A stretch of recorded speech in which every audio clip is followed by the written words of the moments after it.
Қайырлы күн баршаларыңызға. Бүгін сіздермен осындай өте дәмді, өте тойымды, қатпарлы, қытырлақ самсаның рецептісімен бөлісемін. Міндетті түрде видеоны соңына дейін қарап, пікір жаза кетуді ұмытпаңыз. Біз ең алдымен самсаның қамырын дайындап аламыз. Бізге ол үшін 2 дана жұмыртқа, 1 ас қасық тұз және де салқын су қажет болады. Ұнымызды алдын ала електен өткізіп аламыз. Міндетті түрде суымызды жаймендеп құйып отырып, қатты емес, жұмсақ емес қамыр илейтін боламыз. Қамырымызды неғұрлым көбірек илейтін болсақ, қамырымыз тоңып өте әдемі болып, жып-жылтыр болып шығады. Салафанға салып, жарты сағатқа тұндырып қойып қоямыз. Жарты сағаттан кейін қамырымызды алып, жақсылап қайырып, 2 зуалаға бөліп, зуалаларымызды 5 минутқа салафанға салып, жаюға дайындап қойып қоямыз. Қамырымыз өте жып-жылтыр, өте әдемі болып шықты. Осылай неғұрлым көбірек тұндырып қоятын болсақ, соғұрлым қамырымыз жып-жылтыр болып шығады. Қамырымызды ұн сеуіп отырып, орташа қалыңдықта қамырды жайып аламыз. Қамырымыз жабысып қалмау үшін осылай арасына ұн сеуіп отырып, жақсылап жаямыз. Қамырдың бір шеті қалың, ортасы жұп-жұқа болып қалмауы үшін оқтаудың 2 шетінен жай ғана басып отырып, қамырымызды жақсылап жайып аламыз.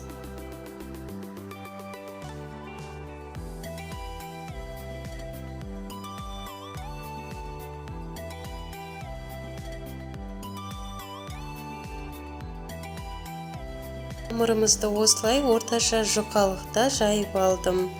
Алдын ала баяу отта сары майды ерітіп алдым. Осылай қамырымыздың ішіне жақсылап жағып шығамыз. Жағып шыққаннан кейін қамырымыздың ортасында ауа қалдырмай, бір-біріне өте жақын, нығыз етіп орап шығамыз осылай.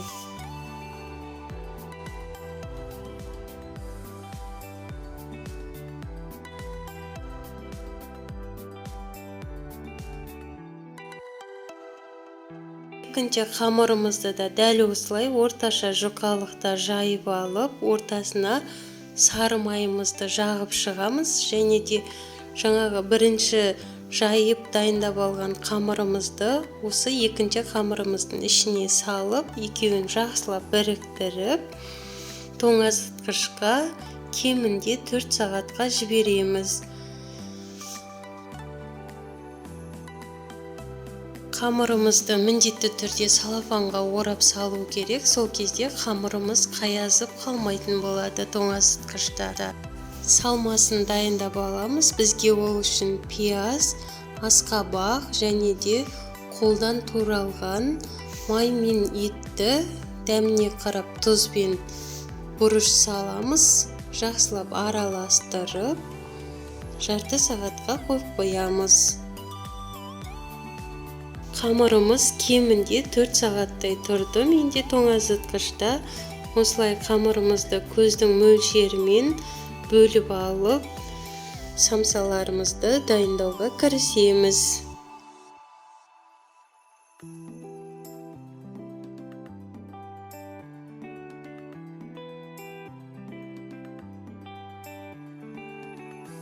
Осылай алдын ала ұнға батырып аламыз. Кішігірім, сосын барып жаюға кірісеміз.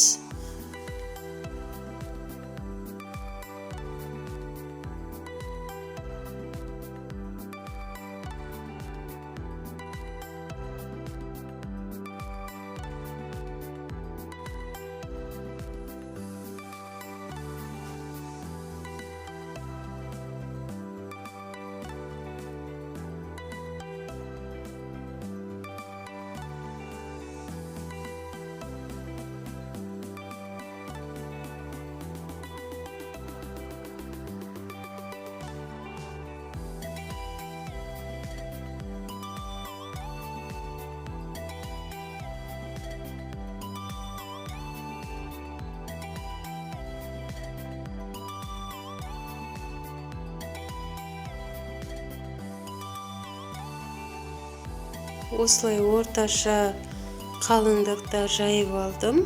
Самсаларымызды барлығын жақсылап жайып алып, ортасына салмасын салып, самсаларымызды үшбұрышты етіп түйіп алдым.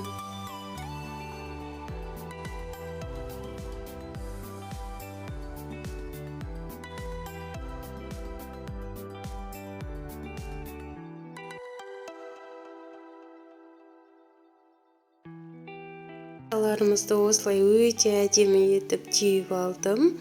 Енді үстіне жұмыртқаның сарысы мен сүтті араластырып, осылай бетіне жып-жылтыр өте әдемі көрінуі үшін жағып шықтым.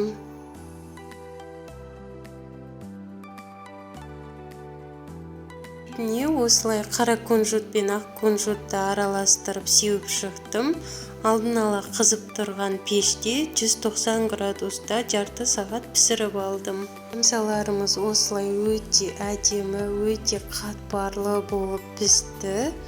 Бұл самса суыған кезде де қатып қалмай, жеген кезде шайналмай қалмайтын самса, өте жұп-жұмсақ болады. Міндетті түрде жасап көруге кеңес беремін.